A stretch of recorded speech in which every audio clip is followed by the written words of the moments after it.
Hello everyone and welcome to the channel. I'm Emmanuel, I'm an airline pilot and a member of the PMDG 777 beta team. Welcome to this tutorial on the takeoff in the Boeing 777. If you're interested in a written version of this tutorial, I can very much recommend my Ultimate 777 Guide ebook, more on that in the video description below. And now let's go on with the tutorial. In the last tutorial we've taxied all the way up to the runway and we are ready to go. But before we take off, let's quickly discuss a couple of the techniques to be used before we actually apply them. We're going to start with our takeoff run. Now, we start the takeoff run by setting our engines to 55% N1 and wait until both engines have stabilized at that thrust setting. 55% N1 is approximately on the extended line of this EGT gauge, so somewhere over here. However, the Flight Crew Technique Manual, or the Flight Crew Training Manual as Boeing calls it correctly, emphasizes that a precise setting of 55% N1 is not as important as ensuring that both engines run up simultaneously and evenly. Once the engines are stabilized, we're going to press the toga button, which is located on the back of the thrust levers, or for which we have click spots located on the screws below the flight director switches on the mode control panel. We ensure that the auto throttle engages and that the engines run up to takeoff thrust. With a headwind of 20 knots or more, it can happen that the auto thrust changes to hold mode before takeoff thrust is reached. In that case, thrust needs to be set manually. We're going to apply slight forward control column pressure like this until a speed of 80 knots, which helps the directional control as the upwards thrust moment of the engines. Remember that the engines are located below the center of gravity of the plane, is going to push our nose wheel up and therefore reduce our nose wheel steering effectiveness.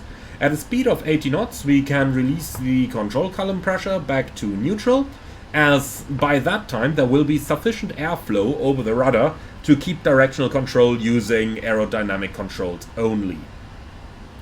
At V1 we remove our hand from the thrust lever, and at VR we are going to rotate smoothly at a rate of 2 to 2.5 degrees per second. That is approximately one of these stripes per second on the primary flight display to an attitude of 15 degrees. Now, tail strike attitude is located at 10 degrees and it might look pretty tight when you are rotating. Nonetheless, keep it going at a constant rate of about 2 to 2.5 degrees per second until 15 degrees. Normal tail clearance is in the region of approximately 40 to 60 centimeters, depending on whether the semi-levered gear is operative or inoperative. The tail clearance does not change with the flap setting, so every rotation should be round about the same. It is important that you do not rotate the plane slower, as some people do when they are afraid of a tail strike on the longer variants like the 777-300ER. However, if you rotate just 1 degree per second slower, if you rotate at 1.5 to 2 degrees per second, you will already have a takeoff distance that is 1,300 feet longer than if the correct technique is used. So be careful to achieve the correct rotation rate. During the rotation you will notice that approximately at 8 degrees of pitch the rotation is going to slow down because the stabilizer and the elevator enter the downwash of the wings and therefore lose effectiveness. You need to apply slightly more control column aft in order to keep going at the assigned rate until your elevators leave this area at about 10 degrees pitch, where you need to slightly relax the control column pressure a little bit again. Now, this comes in very handy since tail strike attitude is 10 degrees and therefore our rotation rate just prior to the tail strike attitude has a natural tendency to slow down if you are rotating too quickly. However, focus should be put on a constant smooth rotation rate throughout the entire rotation, which takes a little bit of pilot training to achieve. Once we're in the air and established at a pitch of 15 degrees, we can start to follow our flight director's vertical mode, and at 200 feet above the ground the autopilot may be engaged. Note that I'm saying maybe because you might as well hand fly the aircraft all the way until flight level 280 or anything in between. only above level 280 when the RVSM airspace is reached, you need to have the autopilot engaged by law.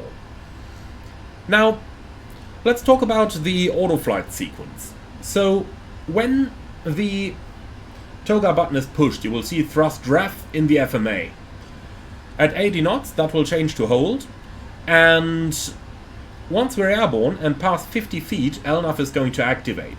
Passing 400 feet, VNAV is going to activate, and the initial climb speed recommended by VNAV is directly dependent on the V2 that you've entered in your mode control panel. So be especially careful that the V2 entry over here is correct compared to the flight management computer.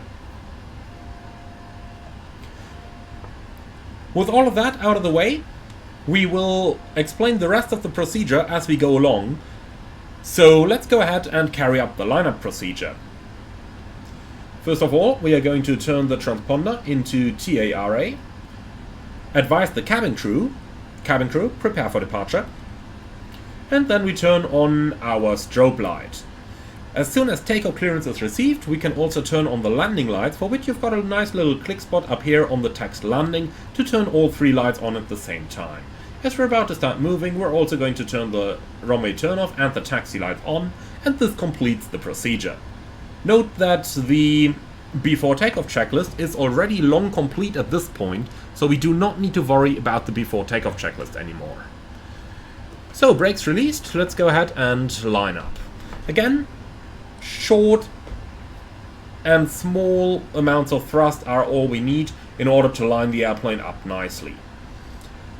When you line it up, try not to waste any runway. Always remember, the yellow taxiway line here is a taxi off line. It is not a line up line. So what we do is we taxi the airplane straight until the center line on the runway passes through the aft part of the sliding window, and then we're going to use a full tiller input in order to align the airplane with the runway. Like this.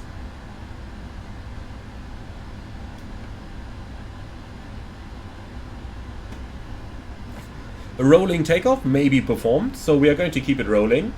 Turn on the elapsed timer and turn on the chronometer. And now we can stabilize our engines at 55%. Remember, around about the extension of the EGT line over here, so something up over here is going to be about 55%. So, stabilized, press toga. A little bit of forward control column pressure. Thrust set. 80 knots. Checked. Control column goes back to neutral.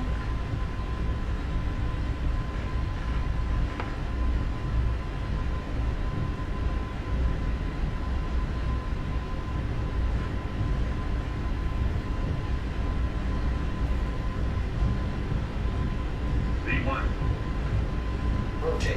So smoothly rotate the airplane at about 1 of every those stripes per second. Positive rate of climb. Gear up. LNAV.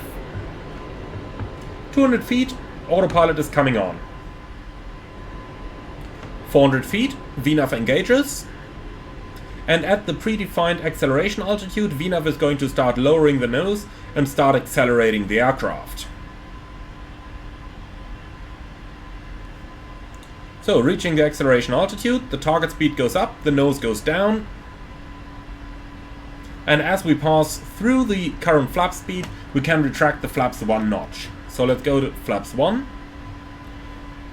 The 777 has rather high takeoff speeds, so if you've got a speed constraint on your departure, it may be needed to keep the flaps extended in a setting appropriate to maintain the required speed. So we're above the 1 speed, let's go flaps up.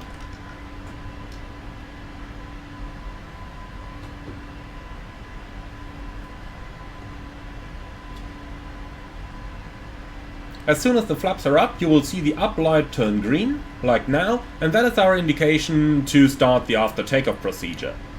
Set the engine anti-ice switches and the wing anti-ice switch to auto, and select the checklist so that the pilot flying can call for the after takeoff checklist. Again, all items on here are automatic, so that's after takeoff checklist complete. One difference between the 737 and the 777 is that the VNAV page does not show automatically, so you need to press the VNAV button in order to call up the VNAV page. From here on, the airplane is going to continue the climb automatically in VNAV, so this concludes our takeoff tutorial. I would like to thank you very much for watching, hope that you've enjoyed this one. Again, if you're looking for a more detailed version, have a look at my Ultimate 777 Guide ebook, more on that in the video description below.